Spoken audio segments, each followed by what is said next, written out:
आज की क्लास में हम बात करने वाले हैं इंसर्टिंग रोज एंड कॉलम्स के बारे में, शॉर्टिंग सेल डेटास के बारे में, moving and copy cell datas के बारे में, रेफरेंस सेल्स के बारे में।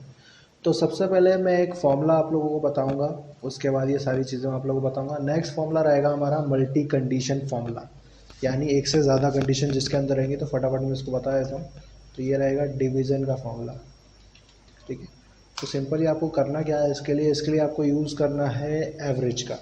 तो इक्वल इफ ब्रैकेट ओपन, तो एवरेज का सेल एड्रेस ले लिया मैंने, H2 greater than and equal 60, यानी फर्स्ट डिवीज़न आए 60 पे। तो यहाँ पे मैंने इन्वर्टेड कॉमा ले लिया, तो यहाँ पे लिखा फर्स्ट डिव। आप चाहो तो डिवीज़न पूरा भी लिख सकते हो, ठीक है। फिर कॉमा लगाया, फिर bracket open, H2 greater than equal 45। इस बार कंडीशन चेंज हो जाएगी, क्योंकि हम फर्स्ट डिवीज़न 60 पे लाएंगे, 45 पे हम सेकंड डिवीज़न लाएंगे। और अगर 45 मार्क्स आते हैं किसी के, 45% आते तो सेकंड डिव कर दिया मैंने यहाँ पे। फिर कॉमा लगाया, if bracket open H2 greater than and equal 33 comma inverted comma third div comma नहीं तो फेल, ठीक है। ये तीन कंडीशन है, इसलिए इसको मैं मल्टी कंडीशन फॉर्मूला बोल रहा हूँ। यानी कि आंसर यहाँ पर भी दो ही आएंगे, लेकिन कैसे, या तो पहली कंडीशन सही होगी, या तो दूसरी कंडीशन सही होगी, या तो तीसरी कंडीशन सही होगी। अगर तीसरी तीनों में से कोई कंडीशन नहीं चलती है तो सिंपली फॉल्स वाली कंडीशन ज़रूर चलेगी, यानी फेल ज़रूर आएगा। या तो फर्स्ट डिवीज़न आएगा, या तो सेकंड डिवीज़न आएगा, या तो थर्ड डिवीज़न आएगा। और अगर इन तीनों में से कुछ नहीं आता है तो फेल ज़रूर आएगा, ठीक है। तो 3 बार ब्रैकेट ओपन किया हम लोगों ने, इसलिए 3 बार ब्रैकेट बंद कर रहा हूँ मैं। सिंपली आपके सामने फॉर्मूला मैंने पूरा लिख दिया है। H2 क्या है, तो H2 एवरेज से हमारा इसका मतलब है कि H2 का मतलब यहाँ पर एवरेज से, ठीक है। ये मैंने एंटर किया और थर्ड डिवीज़न आया, क्योंकि 41% है, ठीक है, 45 नहीं है इसलिए, ठीक है। तो अब मैं आपको बताने जा रहा हूँ नेक्स्ट कि इसमें कॉलम और रो कैसे इंसर्ट की जाती है। तो कॉलम और रो इंसर्ट करने के लिए यहाँ पर होता है आपके पास एक मेन्यू। यहाँ पर देखिए एक मेन्यू आपको दिखाई दे रहा है, तो मैं आपको बता देता हूँ कैसे इंसर्ट करते हैं। तो सिंपली जैसे मान लीजिए मेरे को यहाँ पर एक कॉलम चाहिए किसके, नेम के आगे। तो मैंने नेम को सिलेक्ट करके रखा हूँ, यहाँ पे बोला इंसर्ट शीट कॉलम, देखिए खाली कॉलम आ गया, ठीक है। अगर आपको कोई रॉ चाहिए, जैसे मान लीजिए मुझे यहाँ पर एक रॉ चाहिए, तो यहाँ मैंने बोला इंसर्ट शीट रॉ, ये देखिए यहाँ पर एक रॉ आ गई इस तरीके से, ठीक है।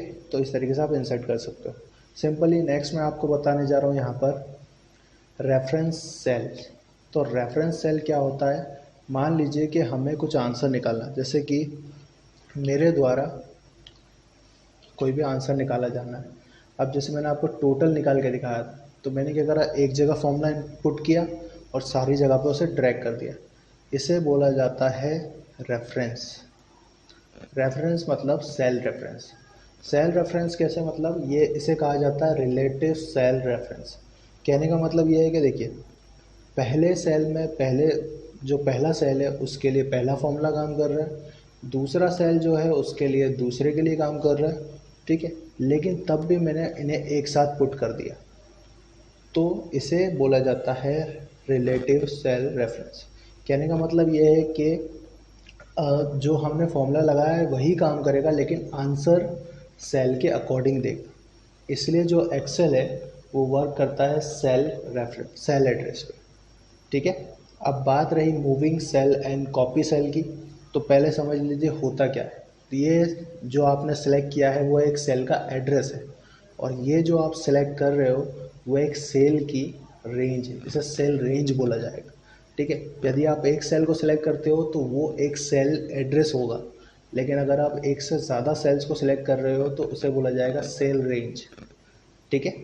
तो सिंपली अगर हमें जब मूव करना होता है तो हम मूव कराने के लिए क्या करते हैं, उसे कट करते हैं। तो मैंने यहाँ से इसे कट किया, ठीक है, और यहाँ पर इसको पेस्ट कर दिया, तो ये मूव हो जाएंगे, ठीक है। और अगर हमें कॉपी करना है तो डेटा यहाँ से कॉपी भी कर सकते हैं, तो यहाँ पे कॉपी, और यहाँ पे पेस्ट। तो इस तरीके से ये पेस्ट हो जाएगा। तो सिंपली मूव और कॉपी हम कर सकते हैं, और कॉपी याद रखिएगा यहाँ पर भी हो सकती है। देखिए यहाँ पे मैंने कंट्रोल सी से कॉपी किया,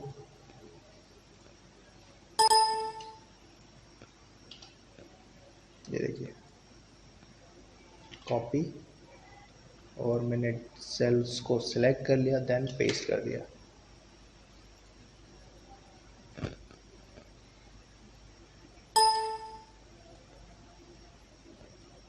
राइट क्लिक, देन पेस्ट,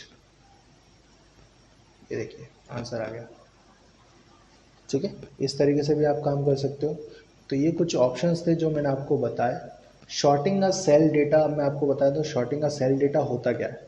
अब शॉर्ट करने के लिए हमारे पास अलग अलग चीज़ें, या तो हमारे पास नेम होगा, या तो हमारे पास कुछ और चीज़ें होंगी जिससे हमें शॉर्ट कर सकेंगे। सिंपली कहने का मतलब ये है कि हमारे पास या तो नंबर्स होंगे या तो फिर नेम होंगे। लेकिन शॉर्टिंग सेल डेटा होता क्या है? अब शॉर्ट करना मतलब कि जैसे आपके फ़ोन में एक फ़ोन बुक होती है, तो उसमें क्या होता है, हम अलग अलग कॉन्टैक्ट किसी भी नाम से सेव कर लेते हैं, लेकिन उसमें आते किस अकॉर्डिंग है, ए टू जेड या जेड टू ए के अकॉर्डिंग।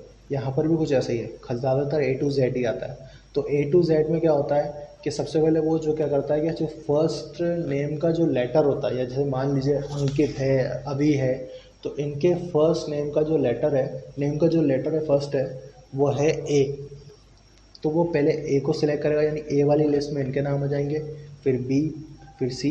तो इस तरीके से आप नाम को शॉर्ट कर सकते हो। और अगर नंबर को शॉर्ट करोगे तो असेंडिंग ऑर्डर और डिसेंडिंग ऑर्डर। तो यहाँ पे आपको मिल जाएगा शॉर्ट इन फिल्टर में शॉर्ट, तो शॉर्ट ए टू जेड, तो कंटिन्यू विद करंट सिलेक्शन। तो ये कुछ ऐसा हो जाएगा। अब मैंने क्या करा, हेडिंग को भी सिलेक्ट कर लिया, इसलिए नेम सबसे नीचे आ गया। ठीक है, वैसे आप लोगों को ऐसा नहीं करना है। उसके बाद अगर आप Z टू A करेंगे तो यहाँ पे Z टू A भी हो जाएगा, continue with current selection short.